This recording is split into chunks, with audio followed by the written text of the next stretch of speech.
Algebraic identities हैं और exponent की कुछ आइडेंटिटीज़ हैं जो हमें याद रखना बहुत इंपॉर्टेंट है। आप जब भी 9th 10th 11th या 12th की मैथ्स पढ़ेंगे तो सबसे ज़्यादा ये आइडेंटिटीज़ बहुत ज़्यादा यूज़ होती हैं। ओके, चलो स्टार्ट करते हैं।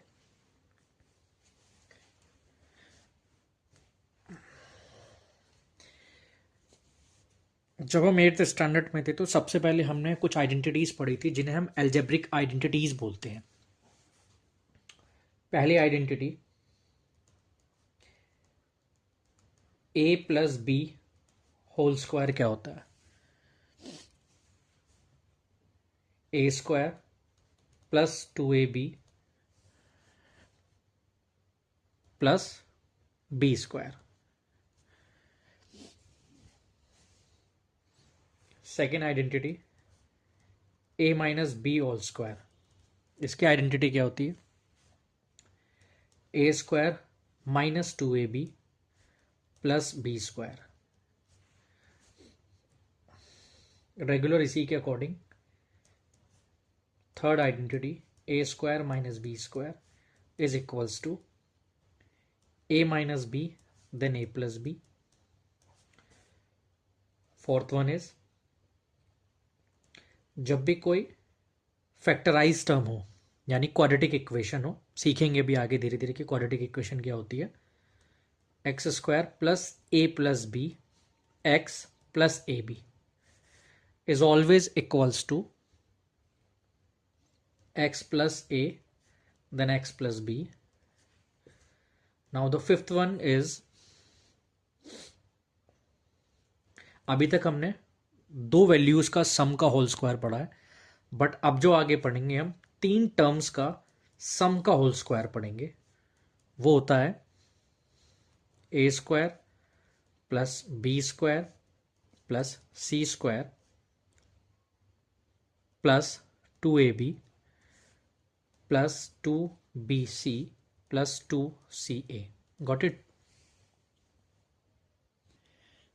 ये सभी आइडेंटिटीज हमने अभी लिखी। फिफ्थ आइडेंटिटीज जो एट्थ स्टैंडर्ड तक हमें केवल चार आइडेंटिटी पढ़ाई जाती हैं, first second third and fourth. Ninth standard में जब आप आएंगे तो एक टॉपिक आता है नाइन्थ स्टैंडर्ड का, सेकंड टॉपिक पॉलिनोमियल। उसके अंदर हमें 11 टोटल आइडेंटिटीज पढ़ाई जाती है जिनमें से एक फिफ्थ आइडेंटिटी है। ऐसे ही सेम सिक्स्थ आइडेंटिटी भी है। Now the identity is a plus b whole cube is always equals to a cube plus B cube plus 3ab bracket of a plus b. इसे आप ऐसे भी लिख सकते हैं a cube plus B cube then 3ab को आप multiple कर सकते हैं ब्रैकेट के साथ 3a square b plus 3a b square. Now the seventh one is a minus b का whole cube is always equals to a cube minus b cube minus 3ab bracket of a minus b. इसे भी आप break करके लिख सकते हैं a cube minus b cube minus 3a square b. Minus and minus जब आप multiple करेंगे ब्रैकेट में, होल ब्रैकेट के अंदर, तो minus minus plus, you know very well, then 3a b square. Now the eighth one, जो eighth identity होती है इसकी, जो हमने अभी तक सेवेंथ आइडेंटिटी यहां पर लिखी हुई है, अब इसकी एट्थ आइडेंटिटी है टोटल पॉलिनोमियल टॉप 11 का नाइन्थ स्टैंडर्ड में यह आइडेंटिटी 11 आइडेंटिटी सिखाई जाती है।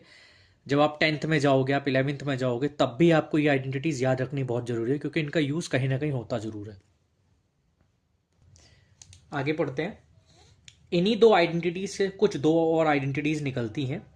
पहली आइडेंटिटी एट्थ आइडेंटिटी जो निकलती है इससे a cube plus B cube is equals to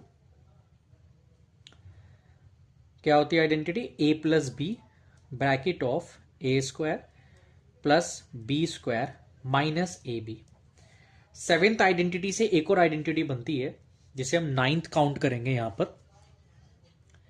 A cube minus b cube is equals to a minus b, a square plus b square plus a b. Now the 10th identity and very important identity in polynomial,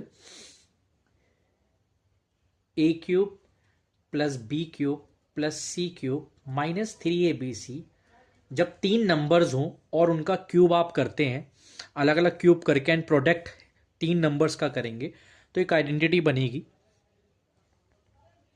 यहां पर a plus B plus c bracket of a square plus b square plus c square minus a b minus b c minus c a. Now इसी के अंदर से एक और 11th and last identity बनती है जब किन्हीं तीन नंबर्स का सम इक्वल्स टू, अगर आप जीरो आ जाता है अलजेब्रा में, तो आप उन तीन नंबर्स का सम अगर इक्वल टू जीरो प्रूफ कर देते हैं तो इट मीन्स इसकी आइडेंटिटी बन जाती है A cube plus B cube plus C cube. आप यहां पर अगर a plus B plus C की जगह जीरो रख देंगे तो zero multiplier whole product always equals to zero. तो यहां बचेगा इस माइनस 3abc को आप राइट हैंड साइड में लेके चले जाएंगे तो प्लस का 3abc. ये टोटल 11th आइडेंटिटीज हैं जो आपने पढ़नी है. ये टोटल 11th आइडेंटिटीज.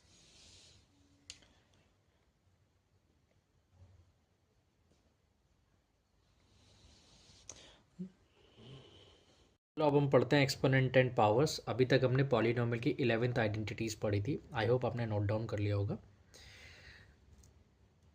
चलो exponent and powers, exponents and powers start करते हैं. कुछ नई आइडेंटिटीज पढ़ते हैं. एक्सपोनेंट एंड पावर कैसे वर्क करता है. देन ए की पावर एम, ए और एम एन पावर्स होती हैं. ए यहाँ पर बेस होता है, A is the base, M and N is the powers. ये लिखा जाता है जब भी सेम बेस हो तो ऑलवेज सिंगल बेस लिख दिया जाता है और पावर्स हमेशा ऐड हो जाती है. नाउ सेकेंड आइडेंटिटी होती है बेस ए की पावर एम डिवाइड कोई भी नंबर, कोई भी वेरिएबल जो बेस ए की पावर एन की फॉर्म में और बेस ए की पावर एन की फॉर्म में लिखा होता है, तो उन पावर्स को सेम बेस के साथ लिखकर माइनस कर देते हैं. थर्ड आइडेंटिटी इज किसी भी बेस की पावर, चाहे वो वेरिएबल हो चाहे वो नंबर हो, बेस से यहां पर मतलब है वेरिएबल या नंबर. किसी भी नंबर या वेरिएबल की पावर अगर जीरो होती है तो उसकी वैल्यू ऑलवेज 1 होती है.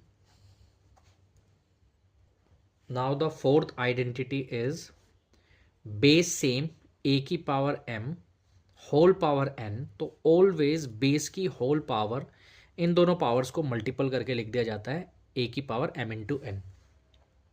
फिफ्थ आइडेंटिटी इज जब भी कभी किसी भी वैल्यू को जो पावर नेगेटिव में, अगर उसे आपको न्यूमरेटर से लेकर डिनोमिनेटर में लेकर आना है तो ऑलवेज इसकी आइडेंटिटी ऐसे यूज़ करी जाती है ए की power minus M is equals to 1 upon A की पावर एम.